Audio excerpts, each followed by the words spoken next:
दोस्तों target with PS Parihar channel में आपका स्वागत है। आज के इस वीडियो में हम बात करेंगे यूपी ट्रिपल एससी की। आज सचिव जी से क्या वार्ता हुई है छात्रों की, जिसके बारे में मैंने सुबह की वीडियो में आप लोगों को जानकारी दी थी। और बात है पीईटी 2023 वैलिडिटी की, लेखपाल नई भर्ती की और लोअर नई भर्ती की। तो वीडियो को लास्ट तक देखिएगा, वीडियो बहुत छोटा सा रहेगा।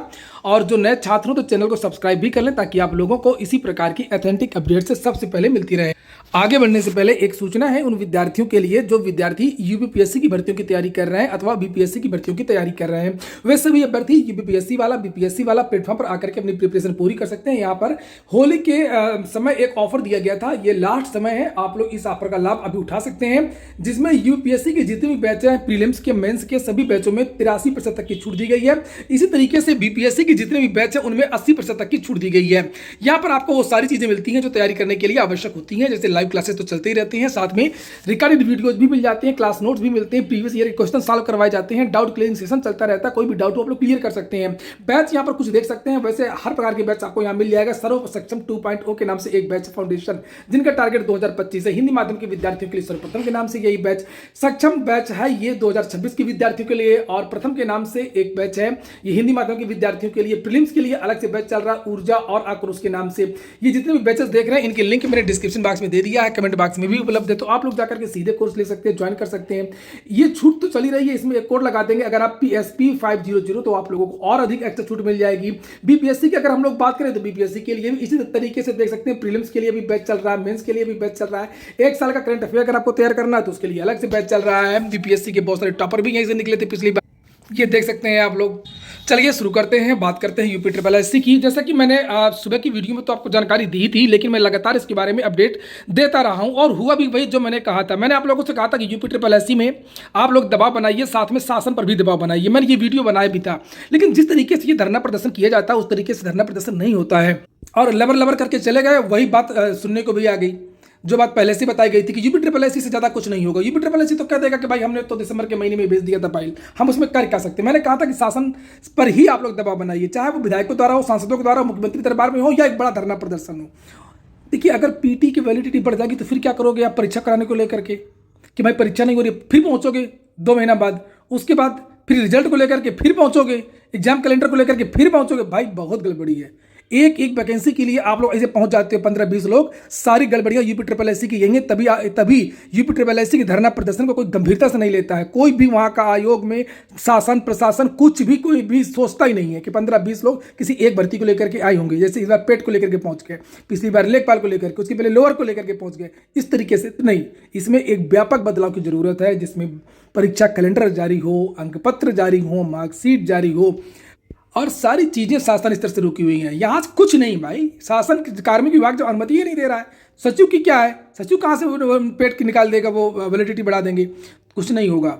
ऐसे लबर लबर करके तुरंत गलत। पहली बात तो इस तरीके से धरना प्रदर्शन नहीं किया जाता, जिस तरीके से ऐसे ही 15-20 लड़कों को लेकर के पहुंच गए, और हवाबाजी से कुछ होता नहीं है। और छात्रों की इमेज इससे घटती है, छात्रों की वैल्यू घटती है, छात्र नेताओं की वैल्यू घटती है। तो LT ग्रेड का जैसे है, उत्तर प्रदेश लोक सेवा आयोग में LT ग्रेड में क्यों नहीं कुछ हो रहा है? क्या यहाँ पे लोक सेवा आयोग में जाने से कुछ होगा क्या? जाते तो रहे लड़के 2-3 साल से लोक सेवा आयोग में, कम से कम 22 से लेकर के 25 बार गए होंगे। कहना विज्ञापन निकल गया, कह देता सीधे निकल करके वहाँ से बाहर आकर के अनुभाग अधिकारी एक तो कि शासन से हमारा मामला क्लियर नहीं हुआ है, और कभी समकक्षता को लेकर के बोल देगा, तो कभी नियमावली को लेकर के बोल देगा, तो कभी ई अधियाचन को लेकर के बोल देगा। क्या कर लोगे? सही बात भी है, उससे कुछ है ही नहीं है, सब शासन स्तर की चीज़ें हैं, सब चीज़ें अब 27 तक जा रही हैं। और मामला पेट का ही नहीं है, सभी भर्तियों को लेकर के है, चाहे वो शिक्षा सेवा चयन आयोग, आप देख लीजिए क्या बोल रहे हैं शिक्षा मंत्री, अनुपात समान पथ हमारा, वहाँ से मतलब भर्ती का क्या इनका है, वहीं से सब समझ जाइए। सरकार की ही सारी कमी है, पूरी सरकार की कमी है। पूरे प्रदेश में एक व्यापक स्तर पर यूपी ट्रिपल एससी के ही नहीं, सभी शिक्षक भर्ती, यूपी ट्रिपल एस सारे के सारे छात्रों एक बार जिस तरीके से पुलिस पेपर लीक और आरओ को लेकर के हुआ था, ऐसे डट जाए। काहे नहीं भर रहे हो शिक्षक भर्तियों के पद? यूपी ट्रिपल एससी में इतने पदों का दिया चना गया, आप काहे नहीं परीक्षा करा रहे हो, विज्ञापन निकाल रहे हो? ये क्या पेट के लगा के रखा है? हर बार पेट की वैलिडिटी एक्सटेंड करवाने पहुंच जाते हैं, और पहले विज्ञापन क्यों नहीं निकालते हो? नौटंकी। पहले अध्याचन आएगा तो 5-5 बार अध्याचन को वापस भेज दिया जाता है।